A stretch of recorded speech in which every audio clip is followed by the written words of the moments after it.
আপনি কি সত্যি নিজের মতো করে ভাবছেন, নাকি কেউ অদৃশ্যভাবে আপনার চিন্তাকে পরিচালনা করছে? সোশ্যাল মিডিয়ায় যে খবর, ভিডিও বা পোস্ট দেখে আপনি মত দিচ্ছেন, সেগুলো কি সত্যিই নিরপেক্ষ? কখনো কি ভেবেছেন কেন একই ঘটনা নিয়ে ভিন্ন মানুষ সম্পূর্ণ বিপরীত বিশ্বাসে পৌঁছে যায়? কেন একটি নির্দিষ্ট বিষয় বারবার আপনার সামনে আসে? আর যদি আপনার অজান্তেই কেউ আপনার দৃষ্টিভঙ্গি, আবেগ এবং সিদ্ধান্তকে প্রভাবিত করে, তাহলে কি সেটাও এখনো আপনার স্বাধীন চিন্তা বলা যাবে?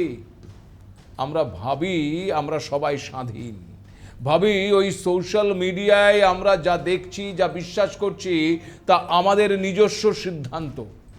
কিন্তু আসল সত্যিটা হলো, আজ আমরা এমন এক অদৃশ্য যুদ্ধের ময়দানে দাঁড়িয়ে আছি, যেখানে অস্ত্র হলো তথ্য আর লক্ষ্য হলো মানুষের মন। এখানে বিজয়ী সেই যে মানুষের বিশ্বাসকে নিয়ন্ত্রণ করতে পারে।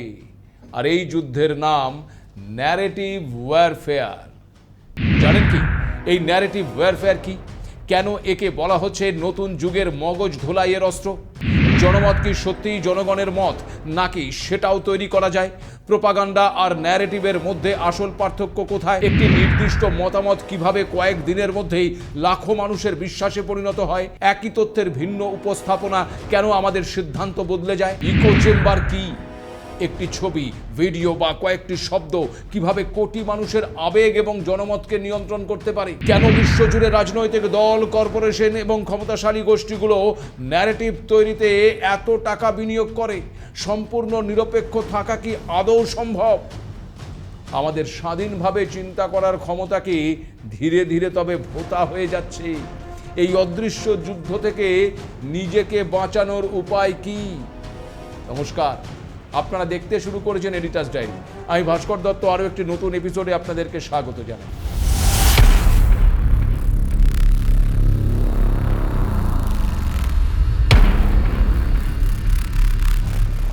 আজকাল সোশ্যাল মিডিয়া খুললেই ভাইরাল মিম, ভাইরাল ভিডিও কিংবা কারোর বক্তব্য ভাইরাল।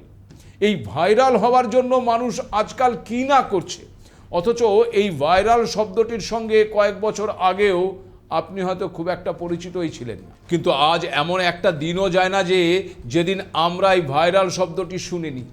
একটি ভিডিও, একটি ছবি, একটি পোস্ট কিংবা একটি মন্তব্য মাত্র কয়েক ঘন্টার মধ্যেই কোটি কোটি মানুষের কাছে পৌঁছে যায়।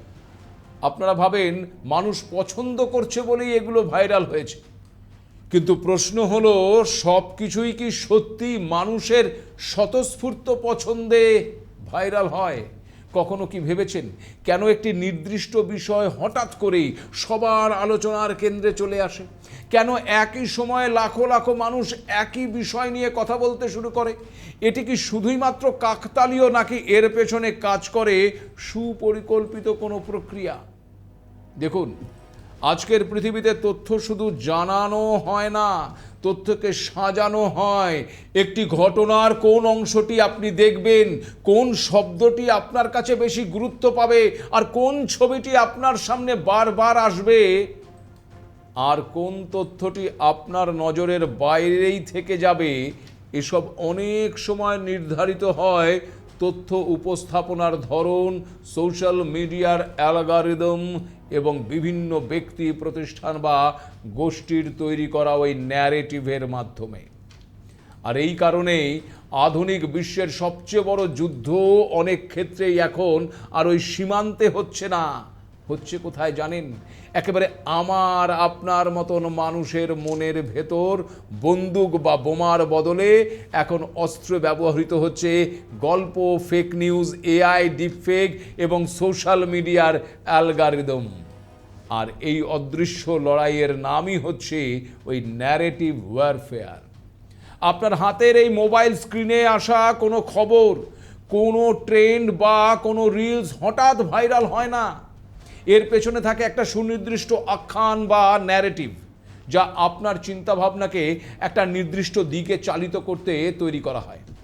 এখন প্রশ্ন হচ্ছে, কেন একে বলা হচ্ছে নতুন যুগের মগজ ধোলাইয়ের অস্ত্র? কারণ এই যুদ্ধে মানুষের শরীর নয়, লক্ষ্য হলো তার মস্তিষ্ক। এখানে কাউকে জোর করে কিছু বিশ্বাস করানো হয় না, বরং একই বার্তা বারবার দেখানো হয়। নির্দিষ্ট কিছু তথ্যকে গুরুত্ব দেওয়া হয়, অন্য তথ্যকে আড়াল করা হয়, আর ধীরে ধীরে এমন একটা পরিবেশ তৈরি করা হয় যেখানে মানুষ মনে করে এই সিদ্ধান্তটা আমি নিজেই নিয়েছি। অথচ অনেক সময় সেই সিদ্ধান্তের পেছনে কাজ করে দীর্ঘদিন ধরে গড়ে তোলা একটি ন্যারেটিভ। আরও সহজ করে বললে, বর্তমান ডিজিটাল যুগে সোশ্যাল মিডিয়া আপনার অ্যালগরিদম বাবল তৈরি করে। আপনি যা দেখতে পছন্দ করেন, আপনাকে কেবল সেই একমুখী তথ্যই বারবার দেখানো হয়। ফলে আপনি নিজে থেকেই সেই ভুল ন্যারেটিভকে একেবারে সত্যি বলে বিশ্বাস করতে শুরু করেন, অথচ আপনি ভাবেন সিদ্ধান্তটি আপনার নিজের। এখন প্রশ্ন, জনমত কি সত্যি জনগণের মত, নাকি সেটাও তৈরি করা যায়? যদি বলি হ্যাঁ যায়। আজকের দিনে জনমত অধিকাংশ সময়ই ওই কৃত্রিমভাবে তৈরি করা হয়।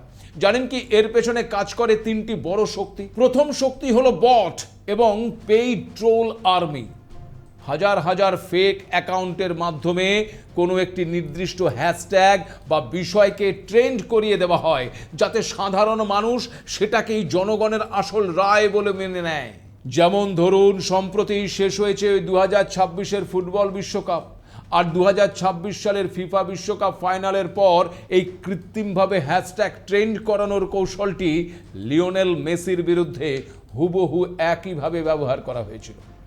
ফাইনালে আর্জেন্টিনার হারের পর এক্স এবং টিকটকে হাজার হাজার এআই চালিত ভুয়ো অ্যাকাউন্ট সক্রিয় হয়ে ওঠে। তারা একসঙ্গে হ্যাশট্যাগ আর্জেন্ট ফিফা এবং হ্যাশট্যাগ মেসি রিগডের মতন হ্যাশট্যাগুলি পোস্ট করা শুরু করে।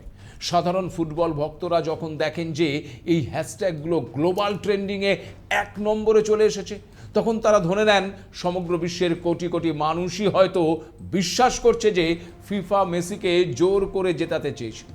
অথচ একাধিক স্বাধীন ডেটা বিশ্লেষক সংস্থা যেমন dig.ai তারা পরীক্ষা করে দেখেছে যে এমন হাজার হাজার অ্যাকাউন্ট থেকে এই পোস্টগুলো করা হচ্ছিল যাদের ফুটবল নিয়ে আগে কোনো আগ্রহই ছিল না।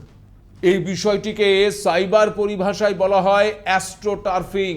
আবার এই ককরোচদের আন্দোলনের সফলতার পর ইনস্টাগ্রামে সুনির্দিষ্ট হ্যাশট্যাগ ব্যবহার করে ভারতের প্রধান বিচারপতি সূর্যকান্তকে ধুরন্ধর হিসেবে উপস্থাপন করা আধুনিক ন্যারেটিভ ওয়ারফেয়ারের একটি স্পষ্ট উদাহরণ। এই মনস্তাত্ত্বিক কৌশলে আদালত কক্ষের কড়া মন্তব্য বা শুনানির অংশবিশেষকে larger than life background music বা রিলস এডিটিংয়ের মাধ্যমে উপস্থাপন করে একটা কৃত্রিম ভাবমূর্তি তৈরি করা হচ্ছে। হাজার হাজার পোস্টে একই হ্যাশট্যাগ ব্যবহার করে মূলত সামাজিক মাধ্যমের অ্যালগরিদমকে প্রভাবিত করা হচ্ছে, যা যে কোনো সাধারণ সমালোচনাকে আড়াল করে একপাক্ষিক জনমত গড়ে তুলছে। আর এই ডিজিটাল ইমেজ বিল্ডিং সাধারণ মানুষের স্বাধীন চিন্তাকে প্রভাবিত করে কোনো সুনির্দিষ্ট প্রচারণাকে রাতারাতি বিশ্বাসে রূপান্তরিত করার একটা পরিকল্পিত প্রচেষ্টা। এখন হয়তো আপনার মনে প্রশ্ন উঠতে পারে যে প্রোপাগান্ডা আর ন্যারেটিভ কি একই বিষয়? আসলে আপনাদের জানাই যে এই প্রোপাগান্ডা আর ন্যারেটিভ দুটো এক নয়। প্রোপাগান্ডা হলো কোনো নির্দিষ্ট বার্তা মানুষের মাথায় ঢুকিয়ে দেওয়ার চেষ্টা, আর ন্যারেটিভ হলো এমন একটা গল্প বা ব্যাখ্যার কাঠামো যার মাধ্যমে মানুষ নিজেই একটি নির্দিষ্ট সিদ্ধান্তে পৌঁছে যায়। অর্থাৎ প্রোপাগান্ডা আপনাকে বলে দেয় কি বিশ্বাস করতে হবে, আর ন্যারেটিভ এমন একটা পরিবেশ তৈরি করে যেখানে আপনি মনে করেন সেই বিশ্বাসটি আপনার নিজের। তাই আধুনিক তথ্যযুদ্ধে প্রোপাগান্ডার চেয়েও শক্তিশালী অস্ত্র হয়ে উঠছে এই ন্যারেটিভ। এতক্ষণ শুনে আপনার কি মনে হচ্ছে যে আমাদের স্বাধীনভাবে চিন্তা করার ক্ষমতা কি তাহলে একেবারে ধীরে ধীরে ভোঁতা হয়ে যাচ্ছে? দেখুন, পুরোপুরি না হলেও বিশেষজ্ঞরা কিন্তু বলছেন যে আমাদের স্বাধীনভাবে চিন্তা করার ক্ষমতা ধীরে ধীরে মারাত্মকভাবে কমে যাচ্ছে। কারণ ভেবে দেখুন, কোনো একটি ঘটনা ঘটার পর সেটি ভালো মন্দ বিচার করার আগেই সোশ্যাল মিডিয়ার ইনফ্লুয়েন্সার বা ওই ট্রোল পেজগুলো আপনার কাছে রেডিমেড মতামত বা ন্যারেটিভ সরবরাহ করতে শুরু করে দিচ্ছে। আর আপনারাও বেশিরভাগ নিজেরা ওই চিন্তা না করে সেই তৈরি করা মতামতটিকেই নিজের বলে গ্রহণ করে নিচ্ছেন। আর রিলস, শর্টস বা এই টিকটকের দ্রুত স্ক্রোলিংয়ের কারণে আমাদের গভীর এবং বেশি সময় ধরে কোনো জটিল বিষয় নিয়ে বিশ্লেষণ করার ধৈর্য হারিয়ে যাচ্ছে। আমরা যে কোনো বিষয়ের কেবল হেডিং বা প্রথম 30 সেকেন্ড দেখেই চটজলদি রায় দিতে অভ্যস্ত হয়ে পড়ছি।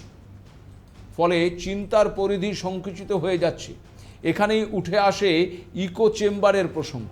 জানেন কি এই ইকো চেম্বার কি? কেন বিশ্বজুড়ে রাজনৈতিক দল, কর্পোরেশন এবং ক্ষমতাশালী গোষ্ঠীগুলো এই ন্যারেটিভ তৈরিতে এত বিনিয়োগ করে? আর এই অদৃশ্য যুদ্ধ থেকে নিজেকে কিভাবে রক্ষা করবেন? সম্পূর্ণ নিরপেক্ষ থাকা কি এখন আদৌ সম্ভব? একটা বিষয় কি খেয়াল করে দেখেছেন? আপনি সোশ্যাল মিডিয়ায় যে ধরনের কন্টেন্ট দেখেন বা দেখতে পছন্দ করেন, সেগুলোই বারবার আপনার ফিডে চলে আসছে। এই বিষয়টিকে বলা হয় ইকো চেম্বার, যেখানে আপনার নিজের কথার বা ভাবনার প্রতিধ্বনি বারবার ফিরে আসে, কিন্তু এর বাইরের অন্য কণ্ঠস্বর বা অন্য মতামত ধীরে ধীরে হারিয়ে যায়। আর এর পেছনে বড় ভূমিকা রাখে ওই সোশ্যাল মিডিয়ার অ্যালগরিদম। আপনি যে ধরনের পোস্টে বেশি লাইক, কমেন্ট বা আগ্রহ দেখান, অ্যালগরিদম সাধারণত সেই ধরনের আরও বেশি কন্টেন্ট আপনার সামনে নিয়ে আসে। এর ফলে ধীরে ধীরে ভিন্ন মতামত, বিকল্প যুক্তি বা অন্য দৃষ্টিভঙ্গির তথ্য আপনার কাছে কম পৌঁছয়। আর একই ধরনের মতামত বারবার শুনতে শুনতে আপনিও একসময় ভাবতে শুরু করেন যে আপনার নিজের ধারণাটাই একমাত্র সত্য। কিন্তু ভেবে দেখেছেন কি একটি নির্দিষ্ট মতামত কিভাবে দ্রুত লাখো মানুষের বিশ্বাসে পরিণত হয়? কেন একই তথ্যের ভিন্ন উপস্থাপনা কেন মানুষের সিদ্ধান্ত বদলে দেয়? আসলে এর পেছনে কাজ করে মানুষের মনস্তত্ত্ব বা তথ্য গ্রহণের কিছু বিশেষ প্রক্রিয়া। প্রথমত, কোনো জনপ্রিয় ব্যক্তি, প্রভাবশালী অ্যাকাউন্ট বা পরিচিত সূত্র থেকে কোনো মতামত ছড়িয়ে পড়লে অনেক মানুষ সেটিকে সহজেই বিশ্বাস করতে শুরু করে। এরপর যখন আরও অনেকে সেই একই কথা বলতে থাকে, তখন মানুষের মনে একটি ধারণা তৈরি হয় যে এত মানুষ যখন বলছে নিশ্চয়ই এতে সত্যতা রয়েছে। আর এর ফলে অনেক সময় যাচাই না করেই একটি মতামত ব্যাপকভাবে গ্রহণযোগ্য হয়ে ওঠে। আসলে একই বার্তা বারবার চোখের সামনে আসতে থাকলে মানুষের মস্তিষ্ক অনেক সময় সেটিকেই কিন্তু পরিচিত সত্য বলে ধরে নিতে শুরু করে। কিন্তু এর উল্টো দিকে আরও একটা বিষয় আছে যা আপনাদের জানা জরুরি। দেখুন, একই তথ্য কিভাবে উপস্থাপনা করা হচ্ছে সেটিও ওই মানুষের সিদ্ধান্তে একটা বড় প্রভাব ফেলে। এটিকে বলা হয় ফ্রেমিং ইফেক্ট। যেমন কোনো বিষয়কে যদি ইতিবাচক দিক দিয়ে তুলে ধরা হয়, মানুষের প্রতিক্রিয়া একরকম হতে পারে। আবার একই বিষয়কে নেতিবাচকভাবে উপস্থাপন করলে প্রতিক্রিয়া সম্পূর্ণ বদলে যেতে পারে। ধরুন, বাজারে একটি নতুন হেলথ ড্রিঙ্ক এলো। বিজ্ঞাপনে যদি বলা হয় যে এই পানীয়টি 99% ফ্যাট ফ্রি, আপনি স্বাস্থ্যকর ভেবে সেটিকে লুফে নেবেন। কিন্তু তথ্য যদি ঘুরিয়ে বলা হয় যে এই পানীয়টিতে 1% চর্বি বা ফ্যাট রয়েছে, তখন আপনি হয়তো সেটি কিনতেই চাইবেন না। অথচ দুটো বোতলের ভেতরের জিনিস কিন্তু হুবহু এক। সোশ্যাল মিডিয়ায় ন্যারেটিভ ওয়ারফেয়ারের কারবারিরা এই ফ্রেমিং টেকনিকটাকেই সবচেয়ে বেশি ব্যবহার করে।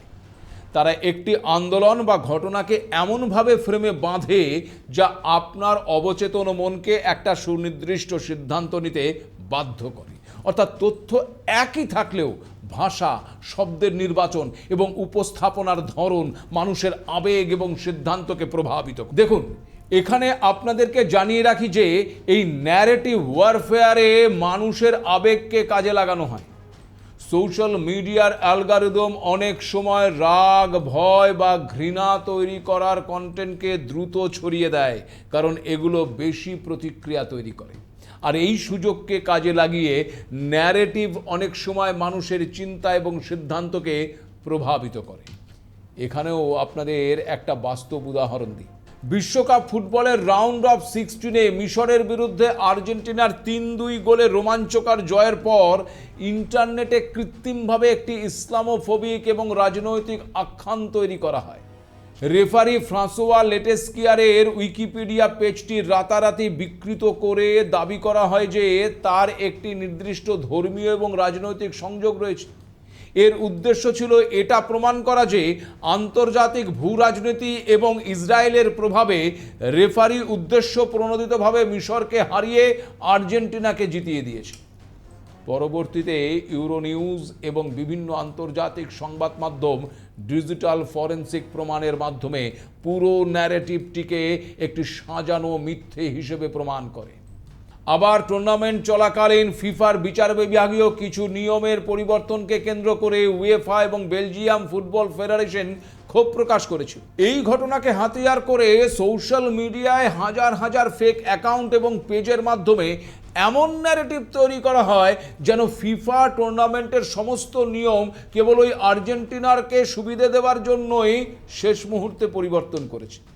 আবার যেমন অপারেশন সিঁদুর চলাকালীন ভারতের রাফাল যুদ্ধবিমান ধ্বংস সংক্রান্ত ওই পাকিস্তানের তরফে সামাজিক মাধ্যমে ছড়িয়ে দেওয়া দাবিগুলো সম্পূর্ণ ভিত্তিহীন এবং ভুয়ো বলে তথ্য যাচাইয়ে প্রমাণিত হয়েছে। ভারতের প্রেস ইনফরমেশন ব্যুরো ডিজিটাল বিশ্লেষণে দেখা গেছে পাকিস্তানের বিমান বাহিনী কর্তৃক রাফাল ধ্বংসের দাবিকে সত্যি প্রমাণ করতে কৃত্রিম বুদ্ধিমত্তা দিয়ে তৈরি করা হয়। ভারতের প্রাক্তন সেনাপ্রধান জেনারেল ভিপি মালিকের একটি ডিপফেক ভিডিও এবং পুরনো দুর্ঘটনার ছবি ব্যবহার করে পরিকল্পিতভাবে প্রোপাগান্ডা ছড়ানো হয়েছিল। ভারতীয় বিমান বাহিনী এবং ফরাসি বিমান নির্মাতা সংস্থা ওই ডেসল্ট অ্যাভিয়েশনের তদন্তে নিশ্চিত করেছে যে এই অপারেশনে ভারতের কোনো রাফাল যুদ্ধবিমান শত্রুপক্ষের দ্বারা ক্ষতিগ্রস্ত বা ধ্বংস হয়নি। এবার বুঝতে পারছেন তো যে এই বর্তমান যুগের সংঘাতে তথ্য নিজেই কিভাবে একটা অস্ত্র হিসেবে কাজ করছে। জানেন কি, বিশ্বজুড়ে বিভিন্ন রাজনৈতিক দল, কর্পোরেশন এবং ক্ষমতাশালী গোষ্ঠীগুলো ন্যারেটিভ তৈরি করতে বিপুল টাকা বিনিয়োগ করে। ভাবছেন এতে কি লাভ, তাই তো?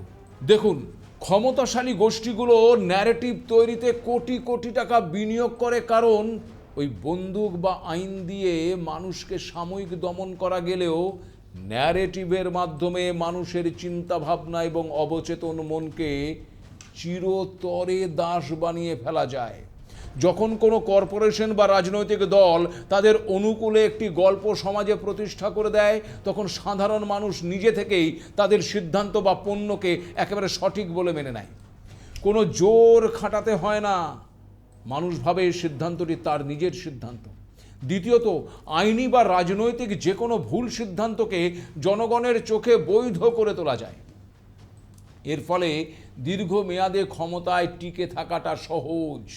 অর্থাৎ বিশ্বজুড়ে রাজনৈতিক দল, কর্পোরেশনগুলো এই ন্যারেটিভ তৈরিতে বিপুল বিনিয়োগ করে, কারণ এর মাধ্যমে কোনো যুদ্ধ বা বড় খরচ ছাড়াই কোটি কোটি মানুষের সমর্থন লাভ এবং বাজার নিয়ন্ত্রণ করা সম্ভব।